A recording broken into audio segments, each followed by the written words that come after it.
Fraud, জালিয়াত, জোচ্চোর। তো কিভাবে রক্ষা করব আমরা আমাদের ব্যাংক অ্যাকাউন্টকে এই জালিয়াতদের হাত থেকে?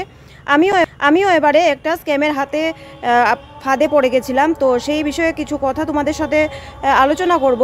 তো সেই ফাঁদ থেকে কিভাবে আমরা রক্ষা পেতে পারি সেটাও তোমাদের সাথে আমি শেয়ার করব। তো একটু সময় ধৈর্য ধরো সহকারে আমার এই ভিডিওটি দেখতে থাকো, আর অবশ্যই তোমরা উপকৃত হবে ভিডিওটি দেখে, আর অবশ্যই সবার সাথে শেয়ার করে দিও যাতে অনেকে উপকৃত হতে পারে।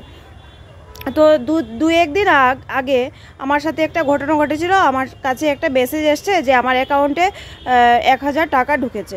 তো আমি সেটা যথারীতি চেক করি বা ব্যাংক অ্যাকাউন্টে ব্যালেন্স চেক করি। তো সেইভাবে আমার যত টাকা ছিল তার সাথে আরও 1000 টাকা অ্যাড হয়ে গেছে, আমি দেখেছি। তো পরের দিন আবার অ্যাকাউন্টটা চেক করি, ব্যালেন্স চেক করি। তো তখন দেখি যে না, আমার যে আগে যে ব্যালেন্সটা ছিল সেই ব্যালেন্সটাই রয়ে গেছে। তো কিভাবে বুঝলাম আমি এটা যে ফ্রড? তো আমি অনেকের সাথে কথাটা শেয়ার করেছি। তো অনেকে বলেছে যে ওনারাও এই ফাঁদে পা দিয়েছেন, অনেকের সাথে এই ঘটনা ঘটেছে। অনেকের কি হয়েছে, পুরো অ্যাকাউন্ট একদম খালি হয়ে গেছে, সব টাকা একদম গায়েব, সব টাকা উধাও হয়ে গেছে অ্যাকাউন্ট থেকে।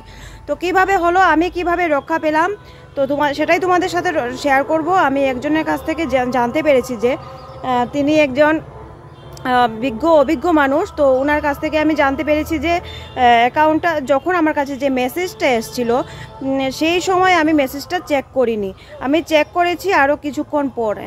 আমি বলেছি হ্যাঁ সেটাই, কারণ আমি তখন হয়তো আমার হাতে ফোন ছিল না, যখন মেসেজ এসছে তখন আমি দেখিনি। আমি দেখেছিলাম রাতে ঘুমানো যাওয়ার আগে একটু সময় আমি ফোন নিয়ে ঘাটাঘাটি করছিলাম, তখন আমি মেসেজটা দেখেছি যে আমার অ্যাকাউন্টে 1000 টাকা ঢুকেছে। তো আমি যথারীতি চেক করলাম, ব্যালেন্সে অ্যাকাউন্টে চেক করলাম, তো সব কিছুই দেখলাম যে না, হ্যাঁ ঢুকেছে। তো আমি কিভাবে বাঁচলাম? আমি বাঁচলাম যে আমি সাথে সাথে দেখিনি। যদি আমি 15 মিনিটের ভেতরে আমি অ্যাকাউন্টটা চেক করতাম বা মেসেজটাতে ক্লিক করতাম, তাহলে কিন্তু আমি ওদের ফাঁদে পা দিয়ে দিতাম। আমি কিন্তু বিরাট বড় একটা ফ্রডের হাত থেকে রক্ষা পেয়ে গেছি, এই কারণেই যে আমি সাথে সাথে আমি অ্যাকাউন্ট ব্যালেন্সটা দেখিনি, চেক করিনি অ্যাকাউন্টের গিয়ে, বা সাথে সাথে আমি মেসেজটাও ক্লিক করিনি। তো তোমাদের কাছে আমি অনুরোধ করব যে তোমরা কেউ এই মেসেজটা আসলে সাথে সাথে ক্লিক করতে যেওই না।